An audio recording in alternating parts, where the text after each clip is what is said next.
Hello and welcome to PocketGamer.biz's weekly news digest. This is for the week ending the 10th of April 2015. So I hope you had a happy Easter. We had a holiday last week. We had a happy Easter, but unfortunately my bunny arrived late and they're broken. So that was a bit of a failure. So no video last week. We'll take those off now. Pretend they never happened. Okay, so back to the news grind this week. Some I guess three bits of kind of interesting news. Let's just kind of go through them in order of increasing significance. So one kind of interesting one, it's still a bit of a rumour mill, but kind of confirmed, but not officially confirmed by the main party. So German, mainly PC developer Crytek has been in trouble for a while, really financially.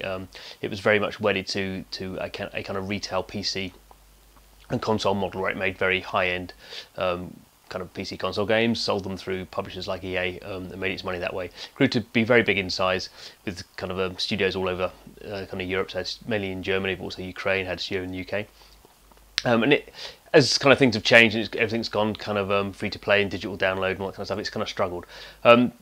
But kind of there was a mystery kind of bailout kind of has happened in previous months, and now it's kind of come up this week that it seems like that mystery benefactor has been Amazon. So obviously that's interesting for us on the mobile sphere, where Amazon has increasingly been spending kind of bigger and bigger amounts of money to try and get a foothold into mobile gaming.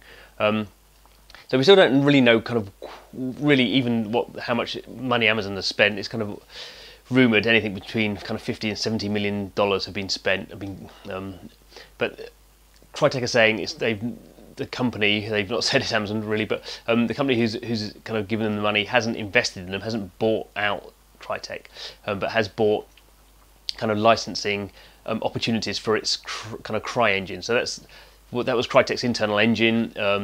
Originally started off for the Far Cry games. Was very powerful and flexible at that time. They built it up into a separate kind of engine, kind of business, much like kind of the Source engine or Unity or Unreal. Not quite as successful. So the problem they kind of had with the Crytek engine is it's always been very PC focused, console focused, and they've had problems kind of getting it down to so it works in the kind of the manner it needs to work on iOS and Android devices. So whether they've done it or not, we don't really know, but it seems like this is another kind of strategic step. I think we call it strategic step from Amazon, spending a fairly large amount of money, obviously not really compared to the money it spent on Twitch, so it was $940 million. Again, that seemed like a very odd deal, Amazon buying a company that's kind of game streaming technology. I guess from Amazon's point of view, they play the very long game when it comes to kind of investment, and Amazon famously, its share price tends to go up, has gone up quite a lot since it was formed, but it very rarely makes profit, and certainly doesn't make kind of Apple kind of grade profit. It kind of often makes a loss as well. So I guess that's kind of one that we kind of wait and see what really happens with that. I guess from my point of view, I kind of imagine what will happen is Amazon has basically taken a kind of a engine licensing model where it can use it for its own studios, but also can use it for pretty much kind of whoever wants to use it to make games for some sort of Amazon platform. Probably not so much focused on mobile or tablet, really. I mean, obviously they have their Fire TV kind of streaming box TV kind of thing, which is a bit more like a console. So I guess we kind of see Amazon moving down the food chain into the gaming sector, and the CryEngine deal is part of that. We await to see kind of exactly what happens on that. So another kind of news story was kind of structural as well, but I mean very busy, so it's kind of as in businessy, so quite kind of interesting for us. And that was, I mean, fairly shock news. So the shock news was that Zynga changed its CEO with immediate effect. So where to start with Zynga really? So obviously a certain where it was now, it IPO'd in 2011, as companies who IPO tend to do. It was at the top of its game then. It was massive in Facebook, and even Facebook hadn't IPO'd then, so people were buying Zynga shares because they couldn't buy Facebook shares. And it had Farmville, and it was the biggest gaming company in the world, and it was kind of making loads of money, blah, blah, blah. Obviously, since then, it's basically fallen off a cliff. The share price is still massively underwater. It floated at $10, and its share price is kind of about $2 or $3 generally. So 2 years ago, there was a big restructuring at Zynga. They got rid of their CEO and founder, Mark Pincus, or he kind of became chairman of the board. He was kind of edged out. And they brought in kind of an executive team who has had proven success in the games industry. So Don Matrick was the CEO. He'd worked at EA and at Microsoft, so fairly well he understood big businesses. He understood, and I think it's the reason he was brought in, not because he understood games particularly, but he understood the gaming business. He understood kind of financial regularity and making sure kind of you're not spending ridiculous amounts of money on staff, and everything kind of has kind of a profit and loss attached to it, and basically running a proper company. Which, you know, when companies start off up an IPO, they tend to not be so tight on that kind of stuff. So in the 2 years since Don was there, he's built up kind of a fairly strong executive team. He's taken people from DNA and basically got rid of the pretty much all the top executives who were there originally under Pincus, and brought in his own team, most of whom have had pretty good experience in either in gaming or in mobile. So the big news was that he was suddenly out with immediate effect, which doesn't really happen very often. I mean, he was well paid for his 2 years there in tens of millions of dollars of share options and such like.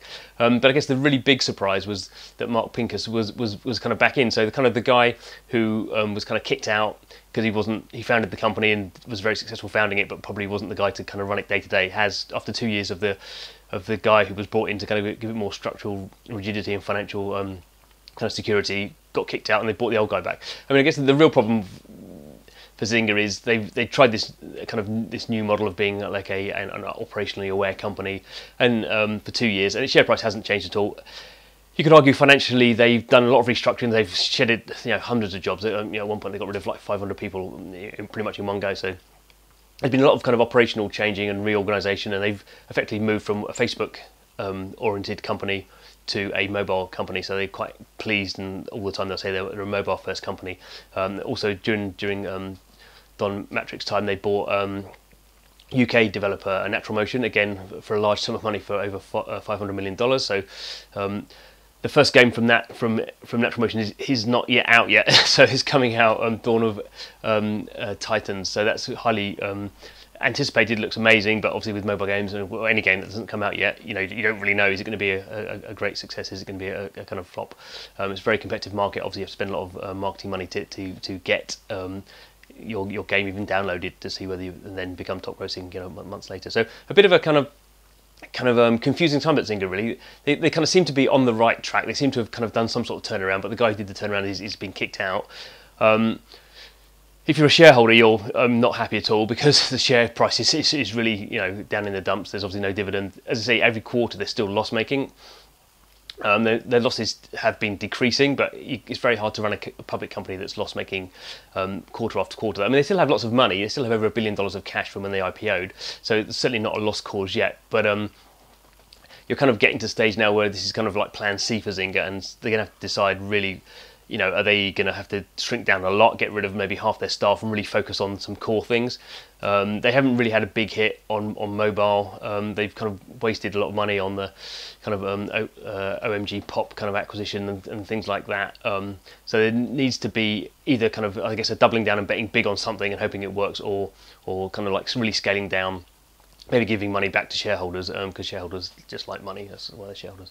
So I guess it's the same as the Amazon kind of CryEngine deal, kind of an interesting news item this week. But we kind of wait to see kind of what the outcome of that is in future months. And I guess the third, not really a news story, kind of a news event was the Apple Watch. So Apple has been kind of like tantalising us with its Apple Watch for almost September it was announced. So that's certainly over 6 months. And the pre-orders went live today, so at it was 1 minute past 8 in the UK, British summer time, so that's 1 minute past 9 in Central European time, and it was 1 minute past midnight in San Francisco, or on the Pacific. So that was when pre-orders went live.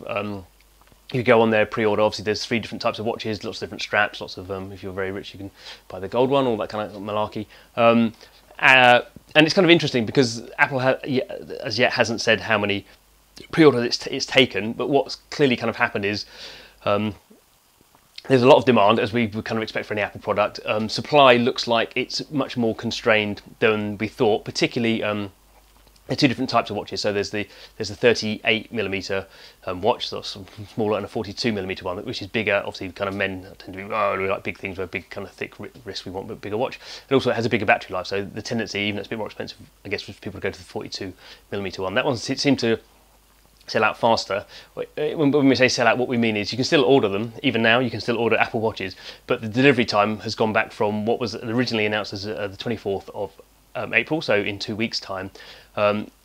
and now that's gone back. If you order one now, your delivery time, the earliest it'll be is sometime in June. And even for people who pre-ordered them straight away, you got a delivery time that was said the 24th of April to early May.